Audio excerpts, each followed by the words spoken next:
Rishtonda, Bog'iston 1da 8 sotikli joyimiz srochniy sotilyapti. Puli ham shikalat. Birinchi choyni bosaylik, keyin tomorqani bosamiz. Assalomu alaykum hurmatli obunachilar. Bugun sizlarga zo'r uchastka topib qo'ydim.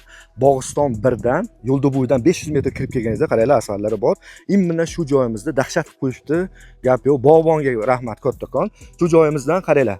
U tomonga 32 metr, bu tomonga 25 metr joyimiz sotilyapti.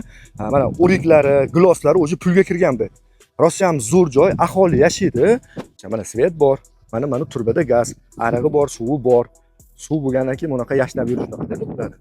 Prosta pul zarurligi uchun srochniy sotilyapti. Bunaqa tomorqaga 15 ming narx kursangiz ham ketadigan joyi, lekin amakim 14 ming qo'yib bering dedi, yana tushib beraman deydi. Bosinglar, mana sizlarga pastda raqamlar qoldiryapmiz. Bemalol aloqaga chiqib baraka qilishlaringiz mumkin. Mana sizlarga bonus, qo'shin tomon bekilgan duvoli. To'g'ri ham duvoli bekilgan. Amakimning uylari nargisi shu joyda olsa mayli, duvolini o'zim qilaman deyapti. Oldi tomonga uyni qilsangiz, mana sizlarga jannat joy. Rosa ham zo'r joy, yeri ham yumshoq. Rosa yashayman degan joyga tomorqa qidirib yurganlarga tashab qo'yinglar, iltimos. Mana sizlarga kanalimizga obuna bo'lish esdan chiqmasin. Hurmatli obunachilar, Rishtondan Bog'istonga kelganingizda, birinchi Bog'istonda shu joydan kirganda o'ng qo'lga chap qo'lda, где-то 500 metrda olgan odam mazza qiladi, joyini ko'rib o'zim lishni havas qildim.